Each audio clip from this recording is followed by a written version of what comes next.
This meeting of the Champaign County Board to order at 6:31. Will the clerk please call the roll? Sollard. Here. Thorsland. Here.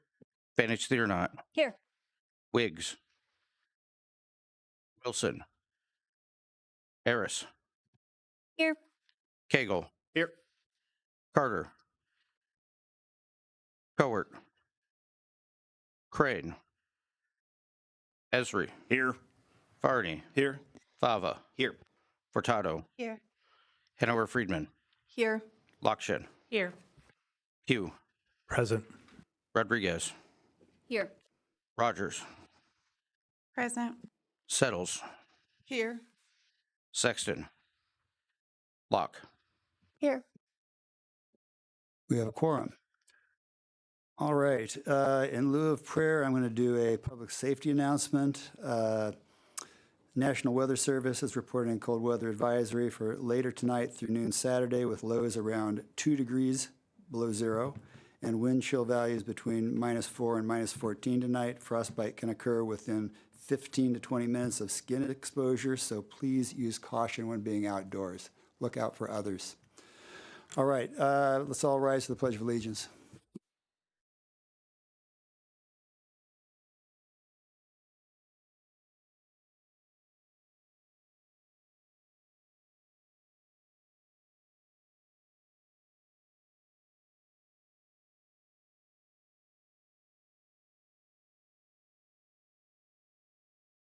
Notice is hereby given that a regular meeting of the County Board, Champaign County, Illinois, will convene on January 22nd, 2026, 6:30 p.m. in the Shields Carter Meeting Room, Bidden Administrative Center, 102 East Main Street, Urbana, Illinois, in said county for the purpose of allowing and ordering payments of claims against the county, receiving and acting upon reports of committees, and such other matters as may be brought before said meeting, which said meeting shall continue in session from day to day until the completion of said business.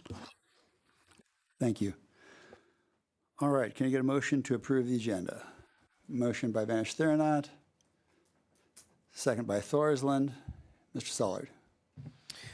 I'd move to amend the agenda to remove item 10, presentation, and to move item 11, communications, to follow item 16, other business. All right, motion and a second to amend the agenda. All in favor of that amendment, please signify by saying aye. Aye. Excuse me. All in favor, please signify by saying no. All right. All in favor of the amended agenda, please signify by saying aye. Aye. Opposed, same sign. Hearing none, we have an agenda. Thank you. Okay. Date and times of the next regular meetings are listed on the agenda. Please note there will be a study session on Tuesday.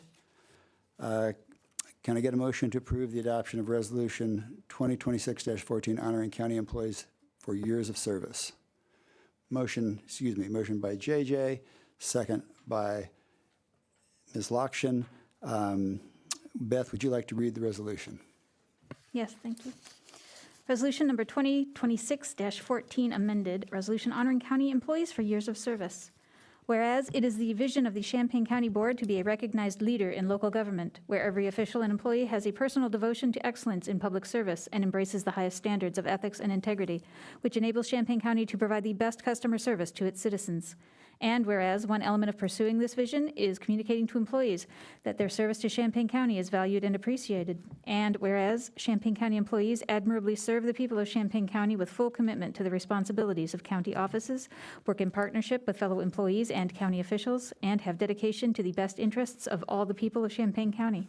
And whereas the Champaign County Board wishes to recognize the dedication and service of the employees who have reached 10, 20, and 25-year milestones in January 26, now, therefore, be it resolved that the County Board of Champaign County hereby recognizes each of the aforementioned Champaign County employees as an asset to the citizens of Champaign County and expresses gratitude and sincere appreciation for their years of service. Presented, adopted, approved, and recorded this 22nd day of January, AD 2026. Allison Watkins, Probation and Court Services, 5 years of service.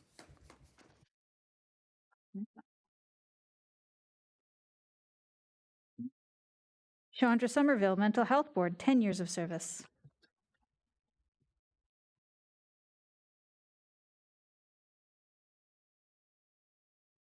Sue Selalak, Circuit Clerk, 20 years of service.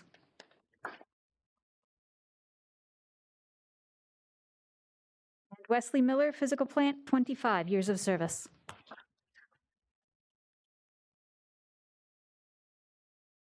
JJ. There needs to be a correction made to the fourth whereas to add the 5-year milestone to the list.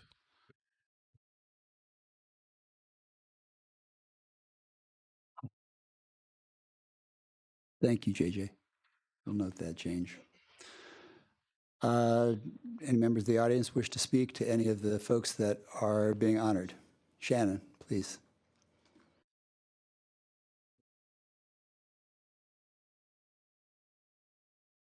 You guys are going to be seeing a lot of me this year. I think I have milestones every month up until May, so get used to it.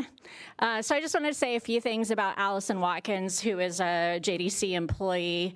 She actually started in 2018 as a part-time employee. That's why she wasn't originally on your list. There was a little bit of confusion about her start date because she'd started as a part-time employee and then went full-time in 2021. Allison is actually our most senior female detention officer out at JDC right now. She has more seniority than even some of the supervisors out at JDC right now. Allison is actually at work right now still. We tried to get her to leave. We were going to make accommodations so she could come up here for the recognition, but she was a little too shy about it and did not want to come up here. So she's actually at work. So Mr. Farney is going to show her this in class sometime next week so all of the kids can see her recognition. But she is very helpful in integrating new officers to working out at JDC. She's very eager to assist with our training for new officers, and she is one of our training officers. So when we have new people start, Allison is somebody that we put them with regularly. She's very consistent in meeting any challenge that's presented to her. And me personally, she's one of the people that I know will help if you're very in like drastic need of somebody to come in. I know that I could call Allison. Back when I had to work out there a few times when we were really short-staffed and I had somebody who didn't show up for a shift, I called Allison and she was to the detention center within 45 minutes. So Ed, who is not here tonight, is somebody else who would have done that. But Allison, we're really lucky that she's willing to kind of drop whatever she's doing and show up if we need her in a pinch. So Allison is a really good employee that we have, and we are hoping we can have her continue with us for a while. Thank you. Thank you. Lynn, I missed you. Did you want to come forward?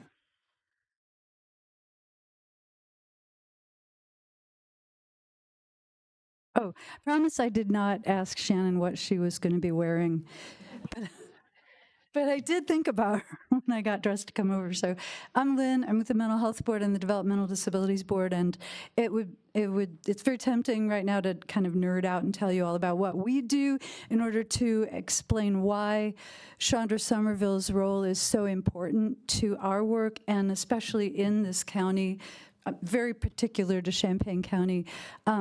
We also have some start date fun regarding Chandra because she's been in this role since 2010, but through a federal and state cooperative agreement with Champaign County. So she's been developing all sorts of expertise in this particular role since 2010. So she's an expert in lots of things and also always curious about more things. She's a very exciting and interesting person to know. And I want to say, if you don't know Chandra, I'm sorry. And you can, she's here. She prioritizes human beings and relationships with human beings, and she really has so much vision to offer to, particularly to our boards, but also to the whole community. So the other thing I wanted to express gratitude about is your staff, Bree Farrar, who just is so lovely putting these together and making sure we know about it and that we come. And she really, I think she does it in the same spirit of acknowledging the work of others, really does work some magic. So thanks, everybody. Thank you, Lynn. All right, all in favor? I'm sorry, go ahead. I wanted to also just shout out Chandra. I had a really nice opportunity. I was out canvassing a while ago, and I just ran into Chandra on her driveway and had a lovely conversation. And I also want to just tell you, in talking to Lynn, I cannot tell you how many times Lynn has said something positive about you to me. Like, she'll be like, oh, you know, Chandra, like, she brings you up. And I know that that's just always a sign of somebody that is valued. So I just wanted to also just testify about just how lucky the county is to have you, Chandra. Yes, Chandra is continuing a really fine family tradition of really excellent public service. Thank you. All right, all in favor of passing this resolution, please signify by saying aye. Aye. Opposed, same sign. Motion carries. Thank you. Next up is public input. If members of the public wish to address the board, please fill out one of these forms by the door and return it to me. The first name I have up is Sanford Hess.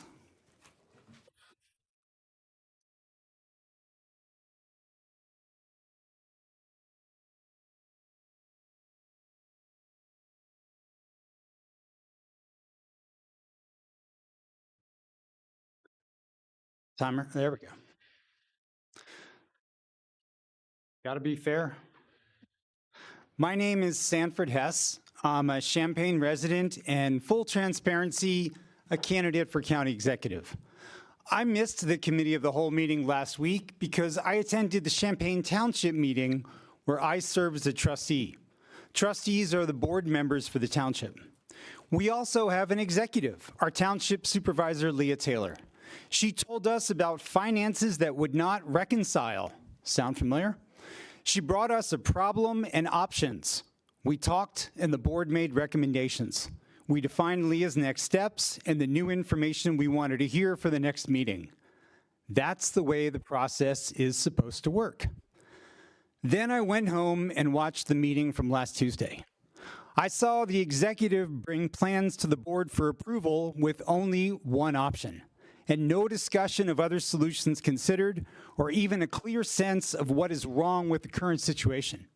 Just a series of proposals to create new positions, lots of new positions, at the same time that county departments are asked to cut budgets. The packet memos contained only job descriptions and org charts.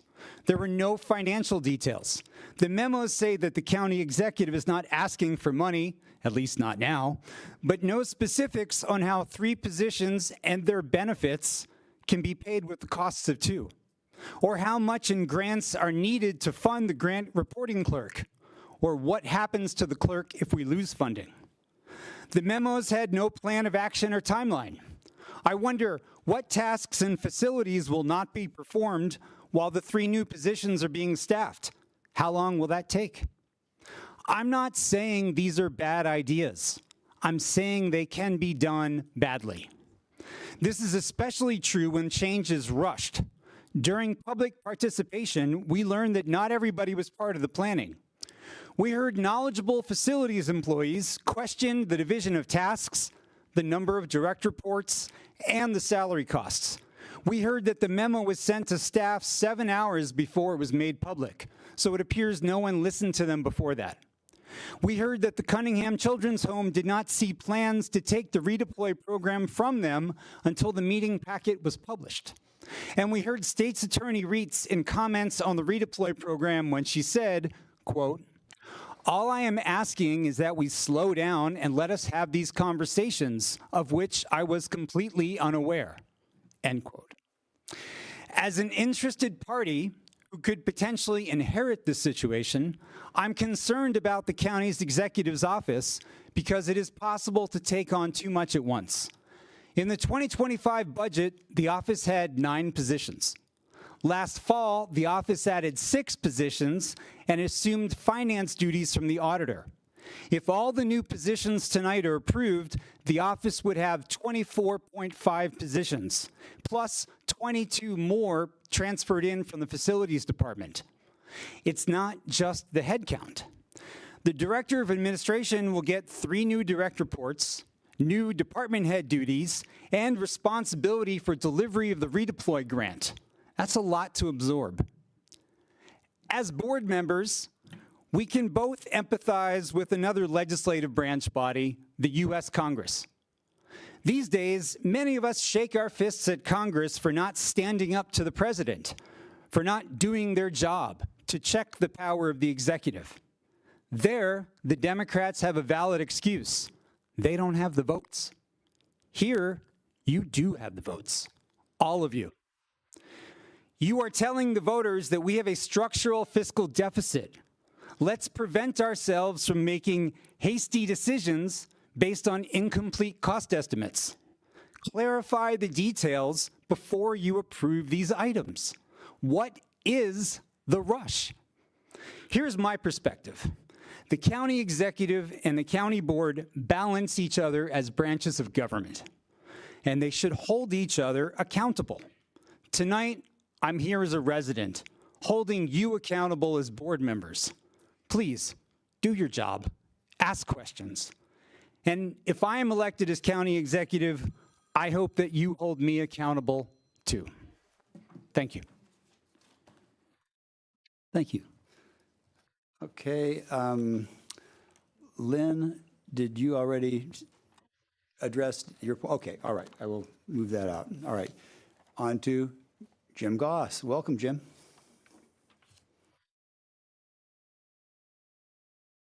Good evening, honorable board members. It's great to see you again from this side of the YouTube. So I do still pay attention, but tonight I'm just here on a quick note to invite you. I know you're going to start to be tasked with studying data centers. It's happening all over the state. It's coming to Champaign County. I'm sure it's going to show up here. Illinois Cooperative Extension, their Community Resiliency Committee, just put on a great 2-hour webinar, 1 hour each week. It was over lunch hour. One was January 13th and one was this Tuesday, that really go into great depth of what you should be studying. I encourage you to watch that and pay attention to it, because I found out some really interesting things. Like the fact that a data center, depending on what scale it is, can use as much power as up to 200 Costco's or 75,000 houses. How that, you know, we already know that the state of Illinois is an energy buyer, not an energy producer. That's going to raise the cost of all of us. The other thing is to ask the questions of those people. That what kind of a cooling system do you have? Is it closed loop, meaning they're recirculating water? Or is it evaporative cooling? They're talking about the fact that they're talking about taking millions of gallons out of our aquifer. I applaud you, and I applaud former county board member Storr for standing up to carbon sequestration over the top of the aquifer. I think you need to take a similar stand on data centers over the top of the aquifer. This is nothing that you can't hear or read for yourselves, but one of the more shocking things was in the first week, which I got invited to this really late, but in the first week, they talked about the fact that these companies are coming in, they're meeting with municipalities and governmental units, and somehow they're signing NDAs. We can't have that in Champaign County. And I know that, I mean, everybody's going to love the tax estimates. Everybody's going to love the revenue that's available to school districts, to the county, to villages, to cities, wherever it's going to be. Look past the tax revenue, and you don't ever hear me say that very often, but look past the potential out there, because this has the ability to change Champaign County forever. And I just think we've got to do a better job of studying, and I found this quite by accident about a week ago, and I wanted to bring it to your attention that it's out there. It's put on by the University of Illinois. They put together the webinar. They brought in experts. They brought in folks from ComEd in Chicago, they brought in folks from Ameren that all said that, hey, just the study for a data center is a backlog. And I may misquote this, but I think it was like 18 months that they're behind. So you've got some time, I believe. But please do a good job of studying this, because it's going to affect us all. And again, I sat at your tables for 6 years. Thank you for your service. You don't get to hear that enough. We appreciate what you do. Have a good evening. Thank you, Jim. Does anyone else in the audience wish to participate? Seeing no one rising, I'm going to end public input.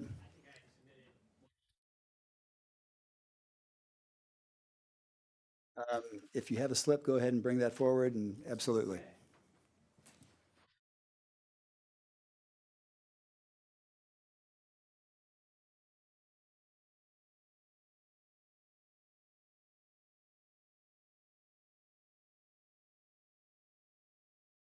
Well, I'm back. No handouts and no written statement, just an update, if you will. My name is Marlon Livingston. I'm the CEO of Cunningham Children's Home. We currently administer the central components of the Redeploy grant, which has been the topic of discussion in the last few meetings. I just want to give you a brief update. DHS has no intention of terminating the current grant with us. In fact, discussion should begin with stakeholders on the next renewal. That application will be released in late February. Cunningham is committed to continuing providing services uninterrupted through the end of the current grant period. Cunningham is open to working with the county on some of the emerging personnel issues that unfortunately were prematurely brought before this body. I'd comment there are diverse opinions among stakeholders as to what department, if any, makes sense for the county to house the program manager position. I think that got ahead, and I don't know enough about county government to make a determination on if there's going to be a role for county government, where that should be. All I'm representing is that there's more than one opinion amongst the stakeholders about where that might reside. Our position, mainly to continue services, is based upon best practice and system of care that relies on a range of traditional and non-traditional providers. The lead agency, the program manager, should remain free to draw from the full network of community resources without constraint. Simply stated, we'll be advocating as a stakeholder in the renewal process that the direct service provision we currently provide remain with Cunningham and the other community providers and outside county government. Mainly, we provide clinical, family engagement, case management, independent of whether there's a case to be made for that coordinator role to go over to the county. A healthy system of care would give the county options as to who the best providers are. Our clients are best served if future discussions involve the stakeholders in a transparent and straightforward manner. I think that step was missed in terms of involving some of court services and other departments of county government, as well as the other providers, because we are not the only provider of services to these youth. And so with that, I'll conclude my comments. Thank you. Thank you. All right, with that, I will also now again end public input. Can I get a motion to approve the consent agenda? All right, Aaron, second by Matt. Motion and a second. Will the clerk please call the roll? Sullard. Yes. Thorsland. Yes. Benich Thiernot. Yes. Eris. Yes. Cagle. Yes. Esri. Yes. Farney. Yes. Fava. Yes. Furtado. Hanover Friedman. Yes. Lakshin. Yes. Pugh. Yes. Rodriguez. Yes. Rogers. Yes. Settles. Locke. Yes. Motion passes. Thank you. All right, the Muhammad Aquifer presentation that is on the agenda is going to be delayed until next month. Communications have been adjusted to the end of the agenda, so on to approval of the minutes. Can I get a motion to approve the minutes of the December 18th, 2025 regular meeting? Motion by Benish Thurnott, second by Sollard. Any discussion? Seeing none, all in favor, please signify by saying aye. Opposed, same sign. Motion carries. Thank you. Standing committees, summary of action taken at the January 6th facilities meeting and environment and land use from January 8th are received and placed on file. Would the ELEC chair like to make the committee's recommendation for item number 1?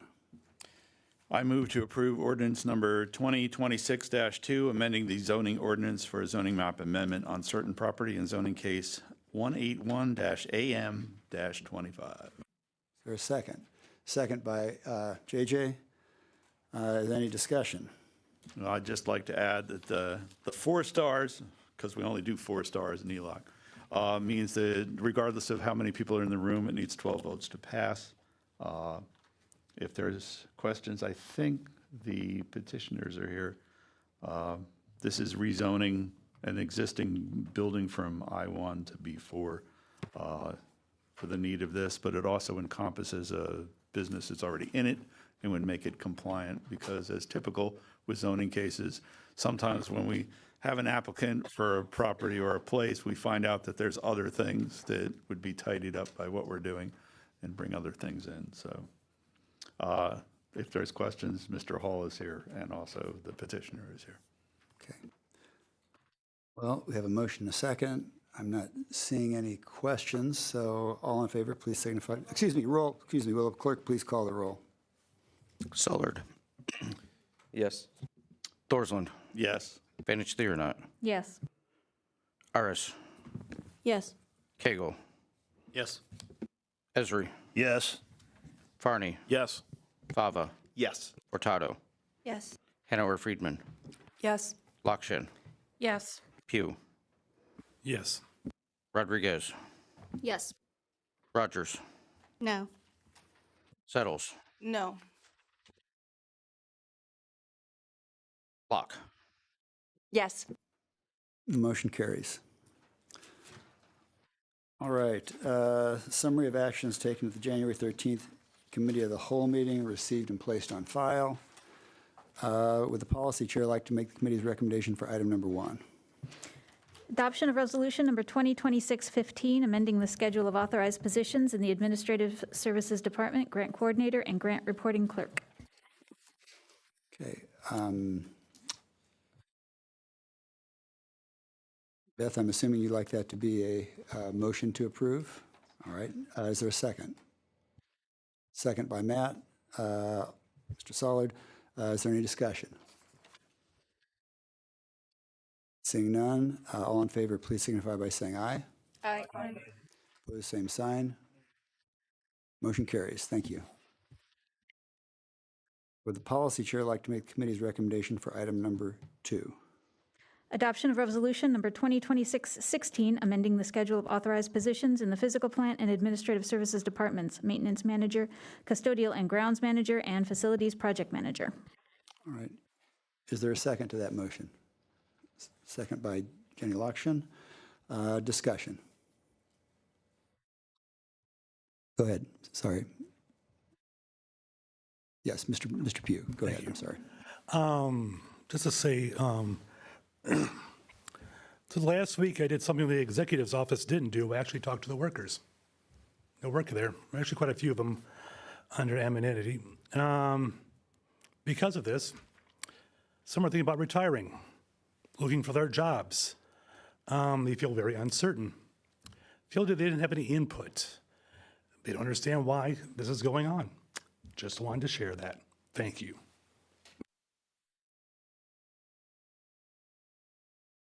Further comments? Go ahead, Dan. I guess in relation to one of the things a community member mentioned in public comment, would it be possible to show the finances of how certain positions would save the county money, or at least not expend any further? Well, there were discussions I believe, at facilities. Michelle, did you want to just basically touch on that to provide some more information? We have $120,000 set aside just for the facilities director, so that's a big portion of it. And I mean, I've done multiple scenarios, and I'm not seeing a situation where we are expending more than we currently have in the allocated budget. Thank you. Further questions, comments? Seeing none, all in favor, please signify by saying aye. Aye. Opposed, same sign. Motion carries. Thank you. Would the Justice Chair like to make the committee's recommendation for item number 1? I move to approve the adoption of resolution number 2026-17, authorizing a safety assessment management and mitigation team intergovernmental agreement. Thank you. Is there a second to that? Second by Sollard. Any discussion? Go ahead. Right before our meeting, it was brought to my attention by our very thorough, wonderful attorney, Mr. Beckett, that in our now therefore be it resolved paragraph, it ends with shall enter into an intergovernmental agreement with, and we need to remove Illinois Department of Children and Family Services, because I believe that is just a typo. That's not what this is about. And we should instead, after removing Illinois Department of Children and Family Services, insert the City of Champaign, City of Urbana, and Parkland College. Those are the parties to this. So we can just copy and paste the parties listed in that last whereas into the now therefore be it resolved when we replace Illinois Department of Children and Family Services. I believe it was just a typo. But that I move to amend this resolution to reflect that change. Okay, a motion to amend. Matt, is that a second, I'm saying? All right, a motion and a second to amend this resolution. Any further discussion? It seems pretty cut and dried. Seeing none, all in favor of the amended resolution, please signify, of the amendment, signify by saying aye. Aye. Opposed, same sign. All right, now those in favor of the newly amended resolutions, signify by saying aye. Aye. Opposed, same sign. All right, motion carries. Thank you for catching that. Okay.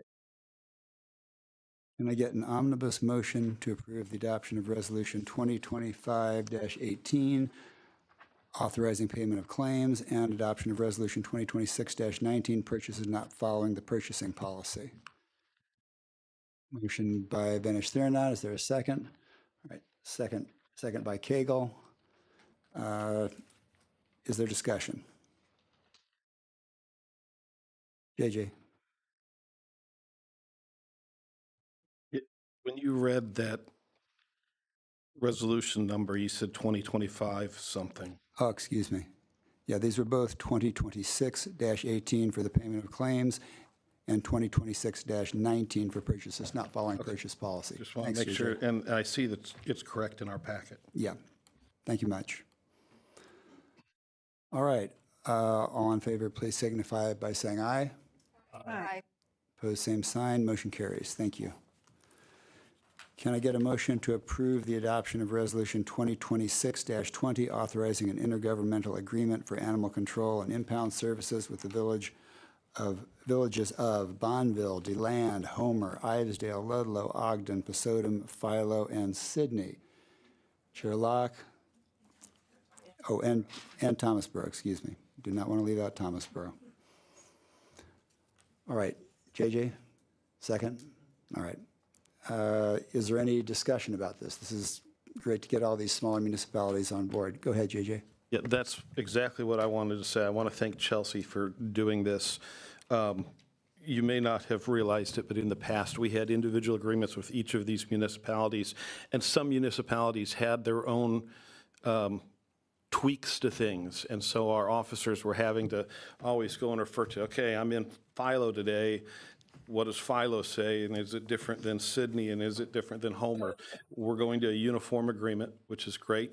We're also changing the way that things are paid for, and this is more reflective of calls for service rather than just a per capita, and that's a very good thing, both for the municipalities that are doing this, but also for the county, because some municipalities used our services more than others. And so this is all a very good thing, and I really want to thank Chelsea for her work on this. Go ahead, Chair Locke.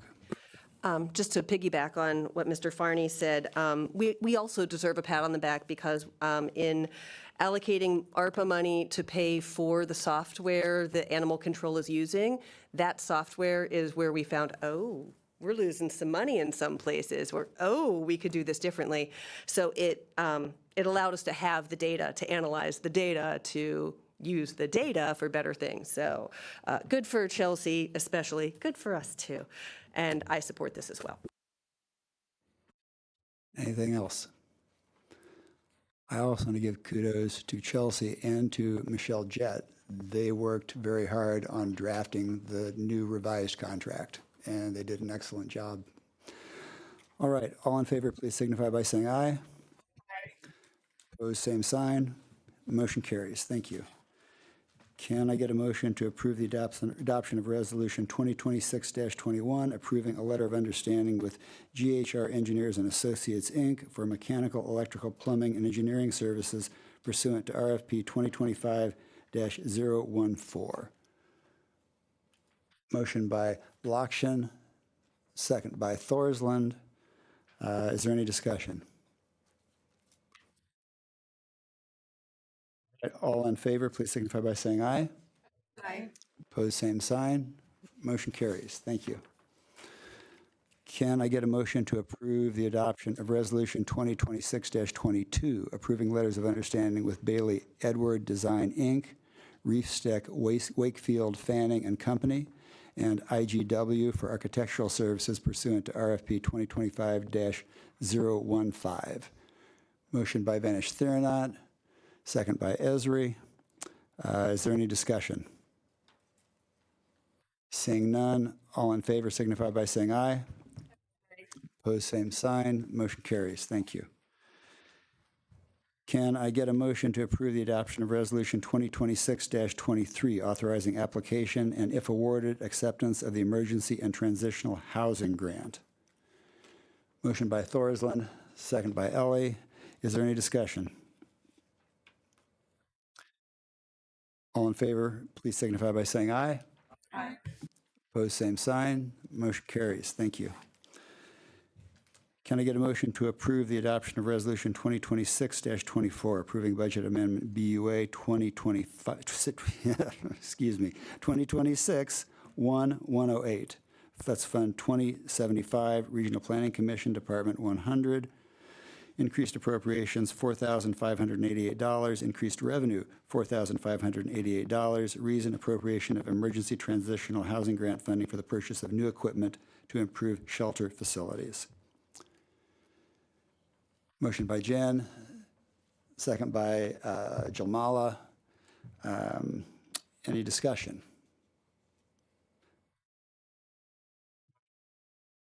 I just want to say with the weather coming up especially, I think this is incredibly timely, and we should all maybe keep in mind the people who do not have shelter in the coming weather. Just going outside to get your mail should give you an idea of how bad it is right now. Discussion or comments? Seeing none, will the clerk please call the roll? Solar. Yes. Thorsland. Yes. Vanish Theranot. Yes. Eris. Yes. Cagle. Yes. Esri. Yes. Farney. Yes. Fava. Yes. Hurtado. Hanauer Friedman. Yes. Lockshin. Yes. Hugh. Yes. Rodriguez. Yes. Rogers. Yes. Settles. Yes. Locke. Yes. Motion passes. Thank you. Can I get a motion to approve the adoption in lieu of Resolution 2026-25, approving budget amendment BUA 1-84, Fund 2679, Child Advocacy Center, Department 179, Child Advocacy Center, increased appropriations $68,481.23, increased revenue 0, reason interfund loans to the Child Advocacy Center for facility-related expenses. Motion by Sullard. Is there a second? Okay, second by Esri. Discussion. JJ. I just want to clarify something, make sure this is correct. So in our budget amendment that we have in the packet, this is all within the Child Advocacy Center fund, but in the memo, it mentions a loan from the general fund. I want to make sure we're not doing anything with the general fund tonight, correct? Chair Locke. I'll speak to this a little bit. About 2 weeks ago, Ms. Reitz and Dr. Lisa reached out and said, hey, we have money to do this, we believe. They wanted to purchase $14,000 worth of partitions. That's not the totality of what they wanted or what is necessary, but they wanted at the bare minimum to purchase $14,000 worth of partitions. Believed they have that much in unrestricted funds. And in a quirk of how a almost fully grant-funded line is funded, I reached out to finance, and their official fund balance was just over $5,000 because as the grants come due, it comes up to 0, and then there's unrestricted above that. Was my understanding in talking to Brandy. At that point, Travis was still out of the country visiting family. So that's where the idea for a loan had come from, saying they had the money. As we can see, the request is more than $14,000 because the request is for items that are absolutely necessary to satisfy DCFS requirements of how to do interviews with these children, how to do or provide the services that CAC provides to children. And these aren't just, any kid. This is profound need at this point, the services that they provide. And when CAC moved into this space, the space is the space that we had allocated for the auditor, and he said, no, there's only two rooms with doors and everybody will have to be in the middle. So in this case, there's only 2 rooms with doors, and children having a play area need a door. Interactions with investigators need a door. Lots of things need a door, and there's only 2 rooms with those doors. So I believe that they've passed around. I know the Dem caucus got them. I'm not sure if the Republican caucus got all of them. But there's a floor plan of what the plan is, and that's what can be done with the money that's listed here. And I think Dr. Lisa has more if we need them, if you want to come on forward and pass those out. So the idea had been to loan, when we said put it through, loan it from the general fund. I believe that, at least in talking in the Dem caucus, there's some thought that maybe we should just be providing this as a one-time, bring the facility up to snuff. We moved them in here. It could be a one-time, bring it up to snuff, but that's what we're here to discuss, so we can go from there. It is listed currently as a loan. It would take them a while to pay it back.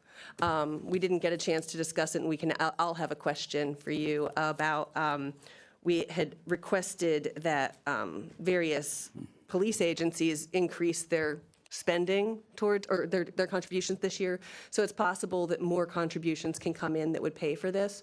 But that's setting the groundwork, because this is, I think, kind of a confusing memo compared to what we're used to. And that's first time of asking for great big money that makes sense. So with that, Dr. Lisa is here, and so is Ms. Reitz, so they're here for lots of questions. Are there other questions? All right. Go ahead, JJ. So in a very roundabout way, you said this is actually coming from the general fund, which is not reflected on what was in front of us. So that's why I'm having an issue with this, that this is getting dropped on us tonight. And it says it's all coming from the Child Advocacy Center fund, but it's actually coming from the general fund.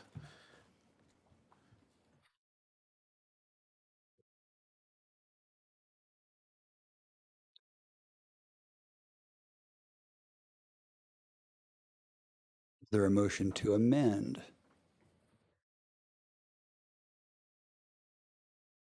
Go ahead, Matt. Well, I have a question.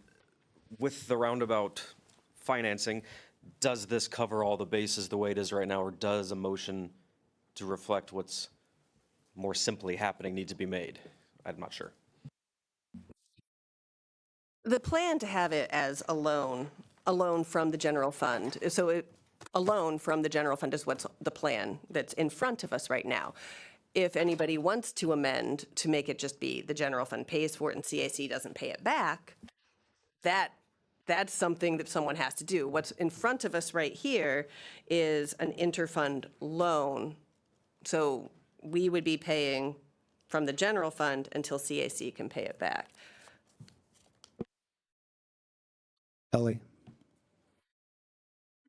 I move to amend the resolution to indicate that this would be funded from the general fund. We have a motion and a second to amend this. Discussion on the amendment. JJ? We can't start doing this already. The general fund cannot do this. It needs to be a loan. You're choosing furniture over potentially employees. Just understand that when you vote on it. Go ahead, Jamala. I think we can afford to do this. We have money that we talked about in our caucus. We have money left over from ARPA, the interest money that we didn't give to the University of Illinois. So I think we can afford to do this. This is necessary. I've been to the CAC building when I was at the state attorney's office. I know how these interviews work. I know that it's necessary, and no one should have furniture that's falling apart. So it's a one-time thing, and I think that we should do it, and we need to do it. Jenny, excuse me. I think we also need to frame this not as furniture, but thinking about the privacy issues. I'm not as concerned about the desks that are falling apart, which are terrible and they should not be there, but legally we have to have privacy for the clients who are at the Children's Advocacy Center. When I look at it that way, I feel like we have no choice but to say yes to funding this right now, just so that we stay in compliance with DCFS, we stay in compliance with HIPAA laws and any other groups that monitor the activity that takes place at the CAC.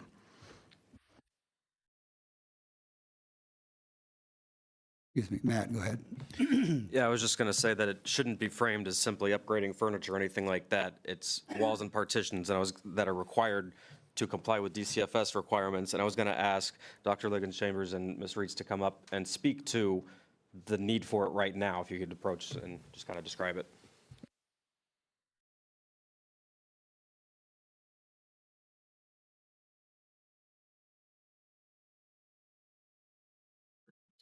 We just had a DCFS and a VOCA site visit.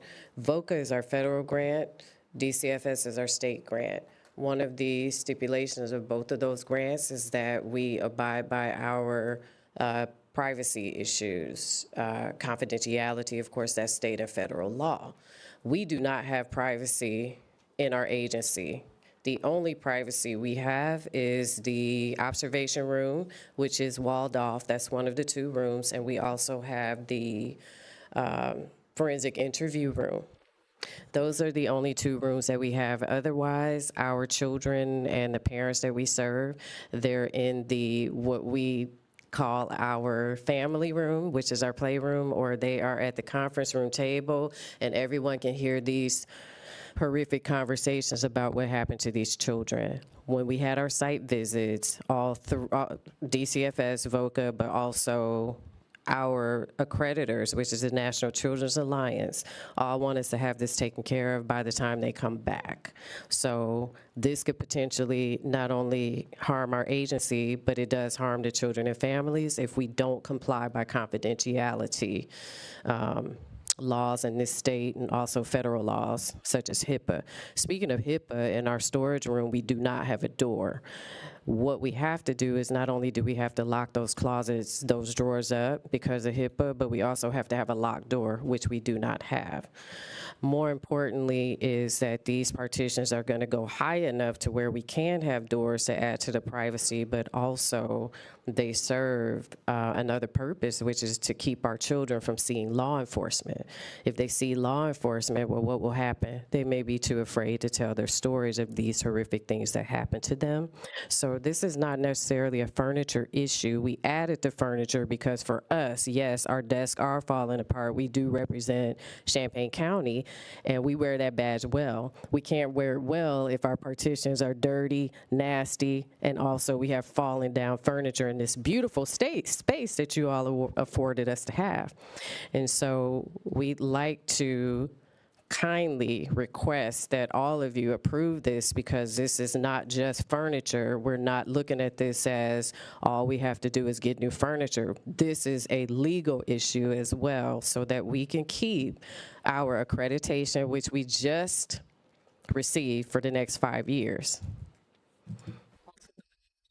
Also, the windows, that's right. We have to have a window so that our family advocate, Christy, who's sitting back there, will have line of sight with the children. Right now, we don't have that, so the children are running around our agency. We're having to stop doing our jobs, which is basically the funding part, to monitor the kids because they're all over our agency. We have confidential documents that we have on our desk. Parents are coming up to our desk, and we love our parents and our children, but we still have to abide by, state and federal law.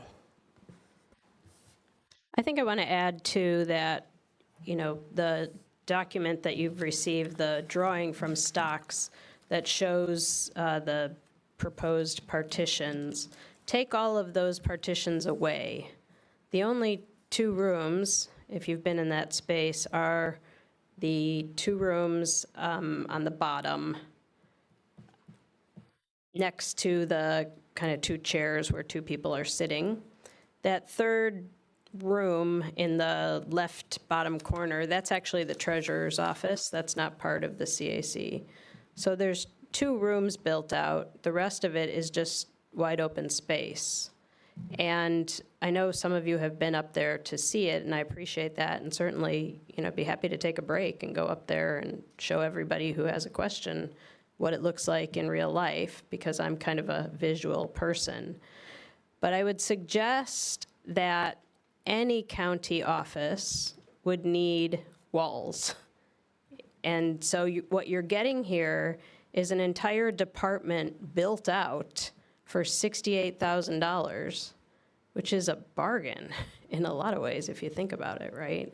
Like, we're not asking for walls, we're not asking for, conduit to be run, we're asking for partitions that will go most of the way up to the wall in order to protect the privacy of the families, of the children, and make sure that this is a safe space to do this important work.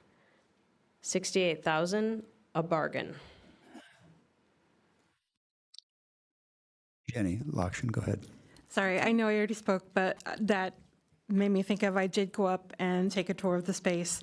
I can't remember if we've said this before, but this was the space originally allocated for the auditor's office. I don't think the auditor would have needed partitions like this for privacy, but looking at the work that is done in the CAC, I'm going to stand up for a second. The partitions that are there now hit me like I'm 5'6". They're not blocking sound. They're not blocking sight. They are not private. It's absolutely needed for the space that CAC is occupying now. Stephanie. I think, too, just there needs to be some recognition that this is a largely grant-funded, wholly grant-funded. 100% grant funded. So realistically, somebody who's worked in that world, my understanding is only maybe one of the grants would even allow us to go after this money. With this kind of estimate, it would probably take several years in order to be able to repay it back, and that would come at the cost of diminishing services. And where I do fully appreciate JJ's comment about the nature of our fiscal dilemma, I think sometimes we do need to take a step back and think about urgency. And, this agency needed a change in location. We had the ability to provide that change in location. With that, I think, comes some level of responsibility. This is a vital service to the people in our county. It's the kind of service that we should be providing, and it's a one-off cost. I will say that us voting this sets you up. Any future improvements, you need to write into some of those grants, right? And I think that that's an important distinction. If there's any way to recapture some of this money in some of those grants and pay us back, but I do think setting it up that this is a loan that is going to be repaid is, just to be frank, just unrealistic. And I don't think it makes any sense to pass a resolution that's unrealistic. We've decided to house them. This is what they need in order to provide those services, and these services are vital to some of the most vulnerable people in our county.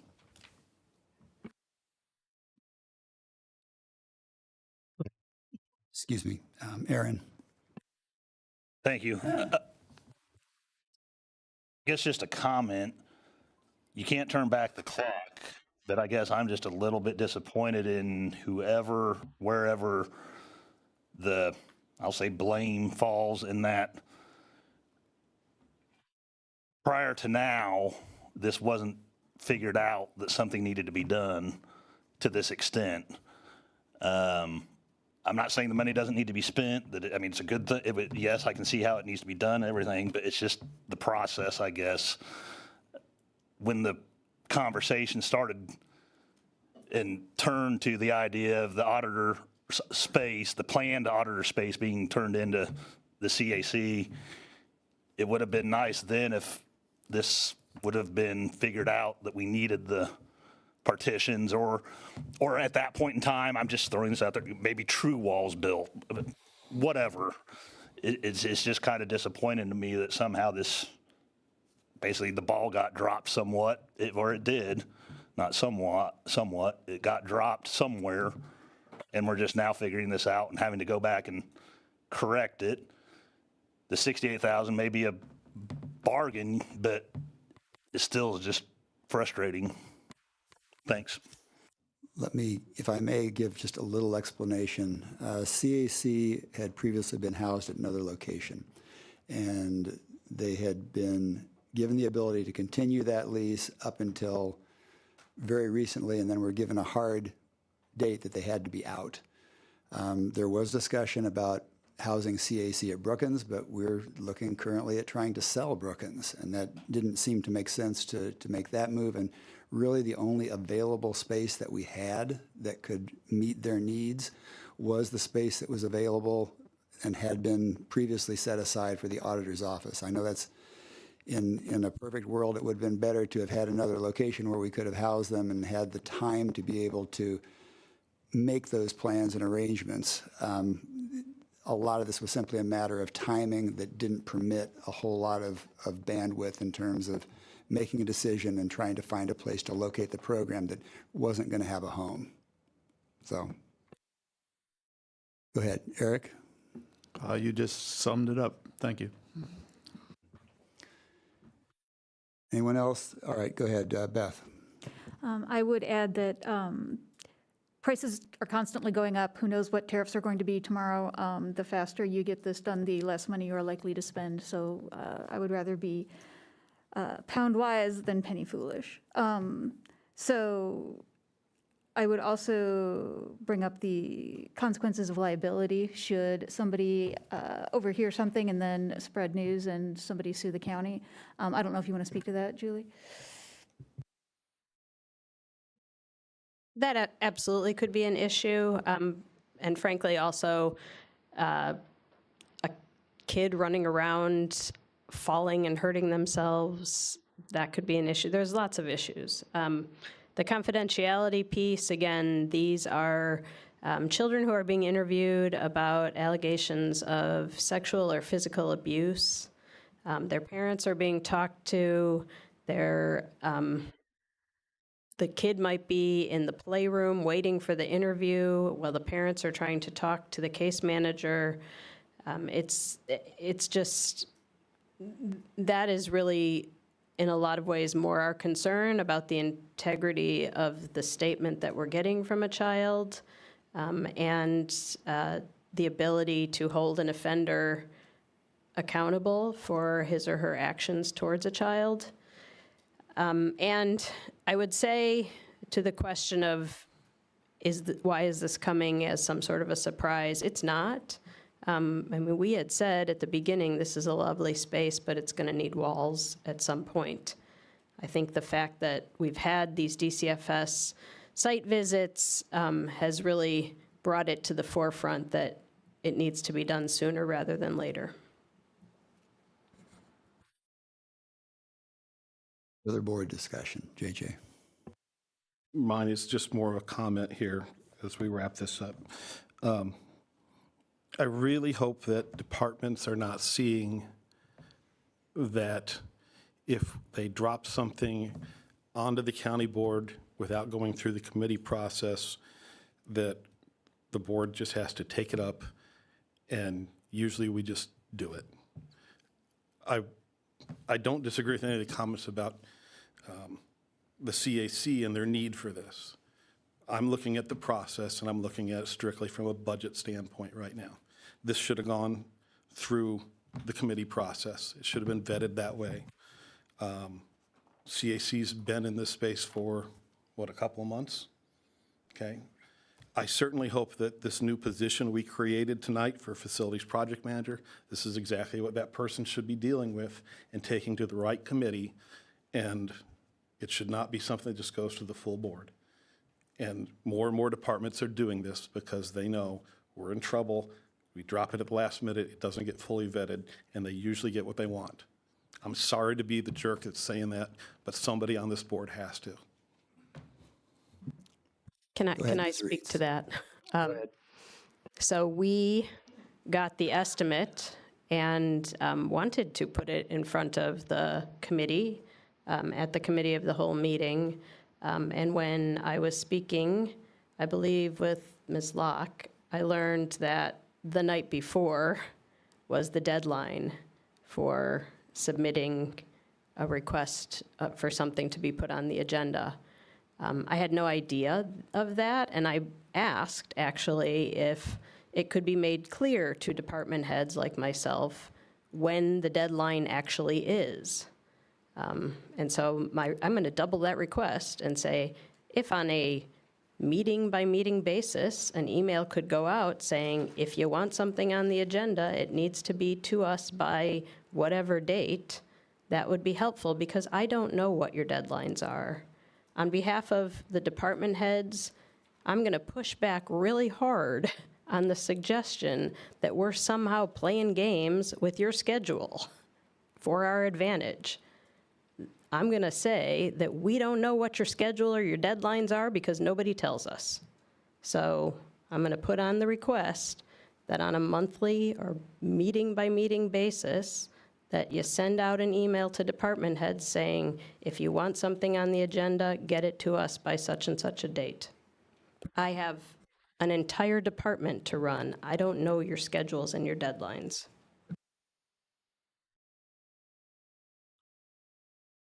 Seeing any other hands, we have an amendment on the floor to change this from an interfund loan to just an appropriation from the general revenue fund. All in favor signify by saying aye. Aye. Opposed, same sign. Okay, that motion passes. We now have an amended motion, and this one will require 15 votes. Oh, I'm sorry, go ahead.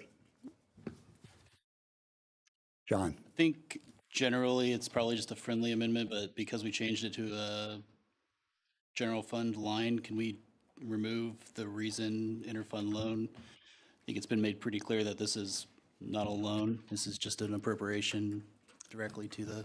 I believe the amended resolution would do that. Mentioned that. I believe it did. Is that everybody else's understanding? Jenny? Or excuse me, Ellie? Yes. Okay, so that will be Thank you. not part of it. All right. Motion on the floor with the amended resolution. Will the clerk please call the roll? Sullard. Yes. Thorsland. Yes. Vantage Theodot. Yes. Eris. Yes. Cagle. No. Esri. Yes. Varney. Yes. Fava. Yes. Hurtado. Yes. Hanover Friedman. Yes. Lokshin. Yes. Pugh. Yes. Rodriguez. Yes. Rogers. Yes. Settles. Yes. Locke. Yes. Motion passes. All right. I believe Kathy is still waiting for us to give us an update on ARPA. Thank you, Kathy. Yeah. Good evening. We've included the normal monthly updates in the packet, and we're currently working on the quarterly reporting that's due to the Department of Treasury by the end of next week, by the end of this month. So we're compiling that data and collecting that from the agencies and departments. And we keep updating that chart of expenses, and even through the end of this month, we'll be continuing to update through the end of 2025 on that chart. So it's not a full picture of the end of 2025 at this point. And then I'd be happy to try to answer any specific questions. Go ahead, JJ. Kathy, I don't know if this is for you or maybe it's a directive to the executive and administration. I would really like to see the broadband people at a full board meeting and give us a complete rundown of where it stands, what's standing in their way, what's not getting done. Is this thing ever actually going to get done? And I'd like to see that fairly quickly. I'm taking note of that, JJ. Matt, oh, excuse me. Go ahead, Eric. Matt. There is a broadband meeting next month. I forget if it's the 10th or the 11th or something. So it is, I guess, getting convened so we get an update on things. And I'm sure you can come and check it out. Check with Megan for the date. Matt.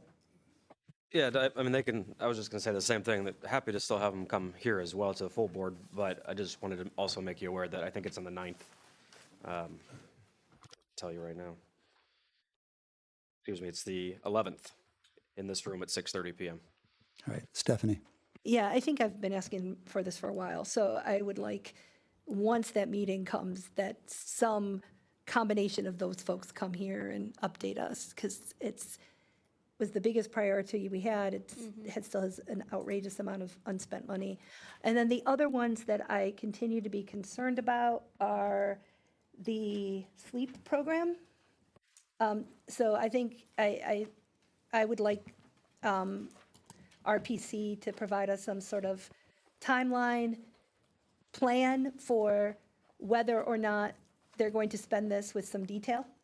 And then the small business loan. I think the last time, Steve, you had indicated that they were going to start doing it, and I don't know if that has happened and it's just not reflected on this yet. Do you mean the EDC grants or the chamber loans? The 400,000, so the EDC low hurdle. Yeah, so Carly indicated they had approved at least 31 businesses so far. They were going to do a second round here early this year, and we can ask for another update on that. And then the last one is, I know that they're doing it. I ran into the mayor 4 or 5 months ago. She seemed surprised that the city of Champaign hadn't invoiced us for anything yet. My understanding is that they were going to, but I still see that $2 million just sitting there. Yeah. So they have sent an invoice, but they haven't submitted the reporting yet. And so we've been trying to work with them to get the reporting. Okay. Yeah. All right, so those were the ones that are like top of, I mean, there's other ones that worry me, but those are the 4 that, combined is something like $8 million. So it's a fifth of our money. So I just want to, just be prepared. I'm going to ask every time. And please let those folks know that the board is asking these questions. And also let them know that if by, say, March, we don't see some real plans and like, we are not going to just leave money on the table. At some point, we're going to move the money.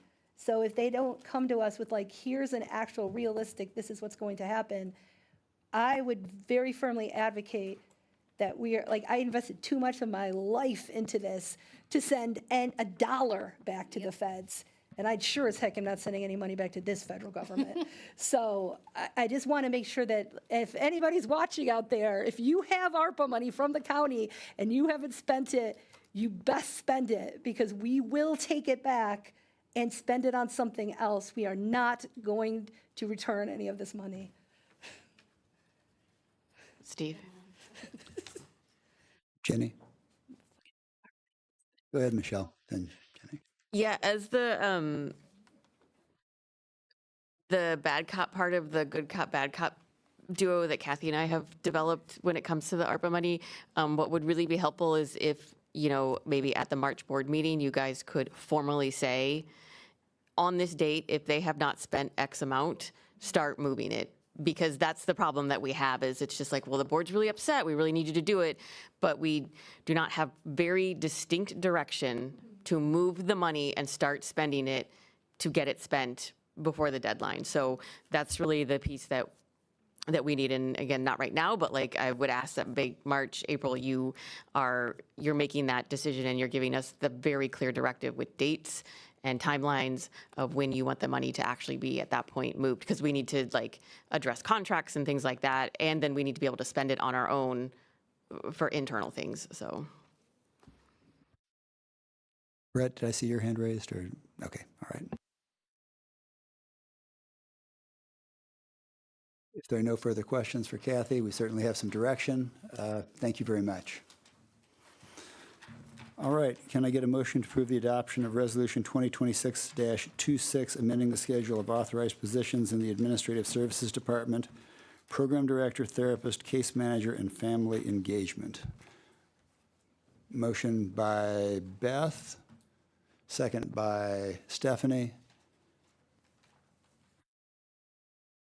Okay, Matt, go ahead. We have a motion and a second. Yeah, I'm going to move to table this to next month's full board meeting. We had a little bit of a preview of the discussion in our caucus, and I know there are additional stakeholder meetings going on.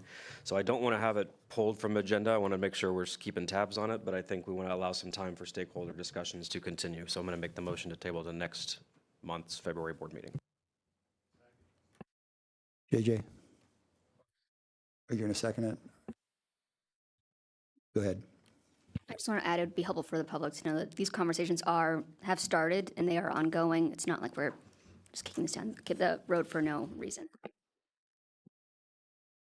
We have motion. Okay, go ahead, Matt. Yeah, just to speak to that a little bit further, there have been conversations that have been going on. So I want to say thank you to those who, in 9 days, got some discussions together to get the ball rolling, and we want the ball to continue rolling, so we want to give more time.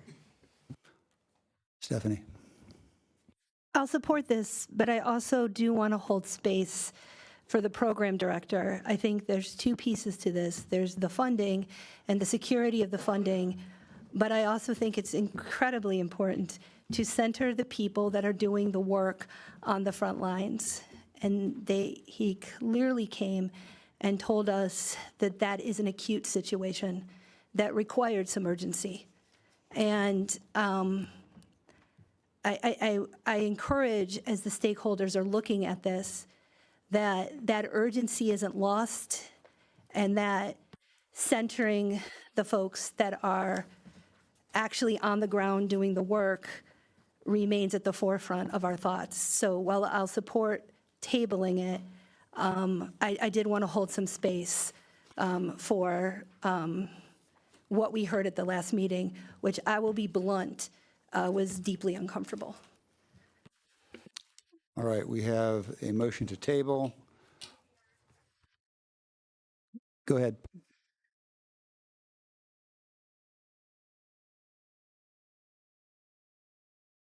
Hi. So on the one hand, I appreciate the motion to table, which is something that I asked for last time, for some more time. However, at the same time, I'm a bit frustrated by it, and my request, frankly, would be that this be off the agenda and that you all allow the stakeholders to resolve the issues that have been dumped on us on very short notice, okay? I will tell you that I put together a meeting. It was myself, Shannon Siders, who's here from Court Services, Marlon from Cunningham Children's Home, Erica Hughes from the state, Judge Beckett, Liz Pollack, and Andrew Beckett. We met and we discussed the current state of our juvenile redeploy grant. We are in a planning grant phase right now. We are not in the full grant phase. For years, the state has been begging us to accept this funding, okay? I think I said that before. The courts pushed back hard on it because they were concerned about repayment obligations should we not meet a certain percentage of reduction in incarceration rates. That is no longer an issue under the program, but also wasn't really a concern at that time.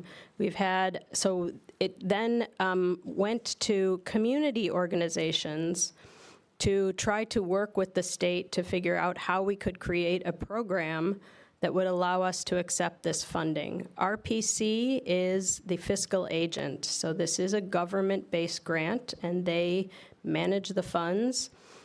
Cunningham Children's Home and Dream at the time stepped up and volunteered to run these programs. Dream has stepped away, and so Cunningham Children's Home has volunteered to run this program. And again, we are in a planning grant stage. I think it's been less than a year at this point. Yeah. Less than a year. So we're really in the beginning here, okay? From my perspective as the state's attorney, and also as the state's attorney who handles juvenile delinquency cases, so myself, I am involved in the discussions about these juveniles. I'm involved in the discussions about what services they are receiving. I am involved in how they are doing and how this program is being managed. And I had absolutely no idea that behind the scenes, there were discussions happening between Mr. Benson and the administration. No idea. And so Mr. Benson expressed some concerns. Quite frankly, I will tell you, I still don't know what those actual concerns are. And those really were not fleshed out at that meeting that we had in my office on Friday. But I believe that some of those are personnel issues. And so I've asked Marlon to step up here. I know he can't speak to personnel issues in a public forum, obviously. But I think there was some sort of a threat at the last meeting from Mr. Benson that everyone was going to leave. At the meeting we had on Friday, we learned that was really not the case, and there had been discussions with the other staff people, and they were not planning on leaving. And I think there are efforts to resolve the issues. I had a meeting on Tuesday to talk about adding 4 more youth to the program, to talk about the services that were being provided to the youth who are already in the program. Everything seems to be going along well. And Cunningham Children's Home is an agency that knows how to run a community-based program. I was just talking to Lynn because one of the other governmental agencies that could run a juvenile redeploy program, and in a couple of counties they do, is the Mental Health Board. Lynn, I think if you wanted to ask her, would say that it takes a particular type of program to be able to understand the services that are needed and to provide those services to youth in these situations. That is not something that the administrative office of county government would have the specialty or the ability to do, but Cunningham does. Lynn was even saying it would be difficult for the Mental Health Board to do it. Okay, so I really am going to ask that if you table it, that's fine, but I'd really ask that you take a step back and let us do our jobs. This is not something that needs to be in front of you right now. We are not at risk of losing this funding. We are not at risk of losing this programming at all. And so there really is no reason for this to be on your agenda. Yeah, just not to gloss over, I know that we have those personnel issue, and I can't publicly speak about that. I can tell you the 4 team members are extremely talented, and we're very committed to shoring up any outstanding issues to continue the program. I would encourage the county to look very closely at where, if they do move the program, or if there is a move, to echo Ms. Reed's comments, you need to very carefully consider where that program sits within county government. Just because of the nature of the program, it is critical that whoever manages the program and takes on that responsibility, if in the next grant cycle it's determined not to be us, that they have some institutional knowledge around working with children with trauma, that know the community and its resources. And so I would carefully consider and where you might put this. The resolution as it's presented puts it at one place within county government. I think there needs to be a broader dialogue about, or my recommendation is that there's a broader dialogue about where, if not Cunningham, this would be the best place for this program to be seated. So, and there's a great opportunity because in February, court services, JDC, we all have to come together and rewrite a new grant application for the next year. So if there's going to be changes, we can design it however. Why? Because we're in the planning phase. Thank you.